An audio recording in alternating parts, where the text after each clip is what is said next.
गृह मंत्री अमित शाह की तरफ से जो दौरा है राजस्थान का वो किया गया। इस दौरान शाह कांग्रेस पर हमला बोलते हुए नजर आए। उन्होंने कहा कि पहले कांग्रेस के समय आतंकी हमले होते थे, लेकिन आज आतंकियों को ऐसा करने की हिम्मत नहीं है।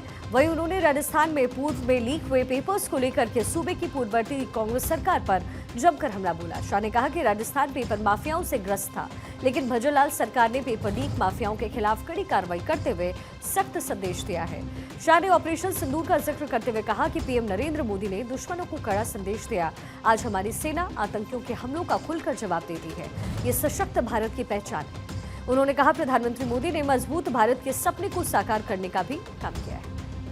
नरेंद्र मोदी जी ने सबसे बड़ा काम किया है देश को सुरक्षित करने का।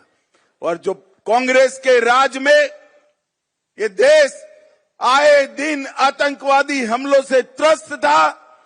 पहले उरी में हमला हुआ, मोदी जी ने सर्जिकल स्ट्राइक की। पुलवामा में हमला हुआ, एयर स्ट्राइक करी।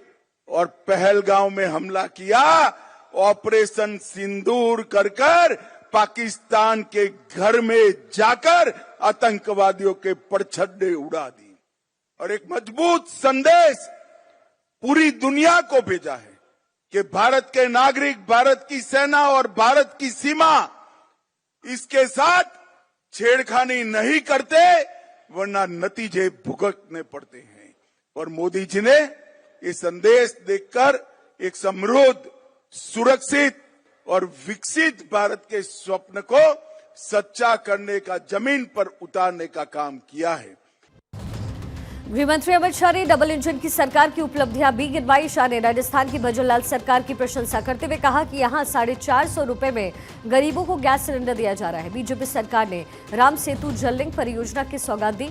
समारोह में प्रदेश अध्यक्ष मदन राठौर, पूर्व सीएम वसुंधरा राजे और केंद्रीय मंत्री गजेंद्र सिंह शेखावत समेत राजस्थान बीजेपी के तमाम पदाधिकारी मौजूद रहे। जयपुर के पास स्थित दादिया गांव में आयोजित इस समारोह में शाह ने जल जीवन मिशन समेत विभिन्न योजनाओं का जिक्र करते हुए केंद्र और राजस्थान की डबल इंजन की सरकार की उपलब्धियां भी गिनवाई। राजस्थान सरकार ने भी इतने कम समय में ढेर सारे काम किए हैं। ये पूरा राजस्थान पेपर लीक से त्रस्त था। एसआईटी गठन कर एक कठोर संदेश पेपर लीक माफियाओं के खिलाफ राजस्थान की सरकार ने भेजा है। ग्लोबल इन्वेस्टमेंट समिट में भजनलाल के नेतृत्व में 35 लाख करोड़ के एमओयू हुए। 3 लाख करोड़ के एमओयू पर काम भी शुरू हो गए। पेट्रोल और डीजल के वेट में कटौती की, 450 रुपये में एलपीजी का सिलेंडर दिया और इसके साथ साथ राम जल सेतु लिंक परियोजना, नवनेरा बैराज, ताजेवाला हेड हरियाणा से पानी लाने के लिए यमुना का डीपीआर मंजूर किया गया और ढेर सारे गांवों में हर घर तक जल जीवन मिशन से पानी पहुंचाने का काम किया गया। गृहमंत्री अमित शाह ने सीएम भजनलाल की पीठ थपथपाते हुए कहा कि इन्होंने सहकारिता के क्षेत्र में उल्लेखनीय कार्य किए।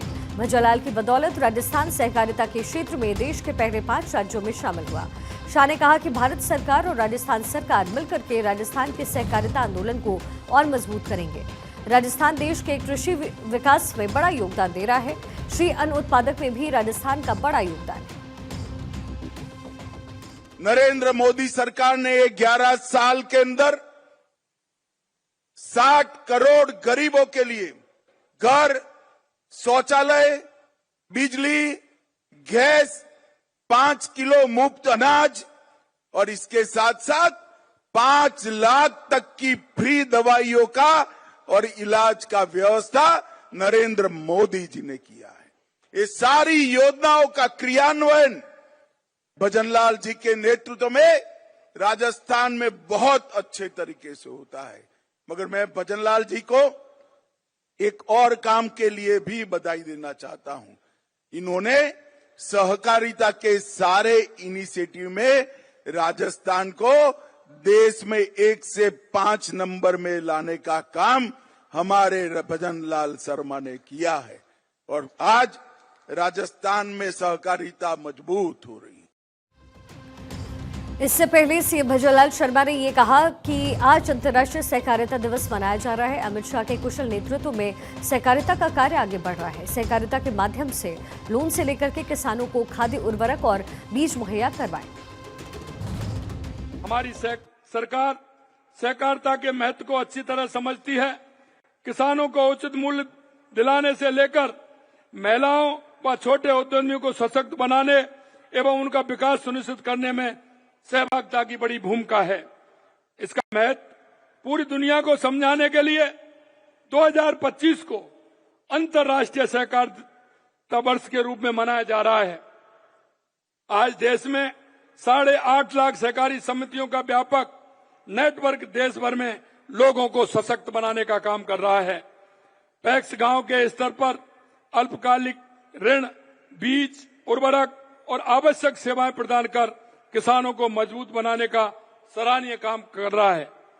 सहकारिता के महत्व को समझते हुए हमारी सरकार भी सहकारी समितियों और पैक्स को सशक्त बना रही है। आज प्रदेश में 41,000 से अधिक सहकारी समितियां हैं, जिनमें 1 करोड़ 10 लाख से अधिक लोग जुड़े हुए हैं।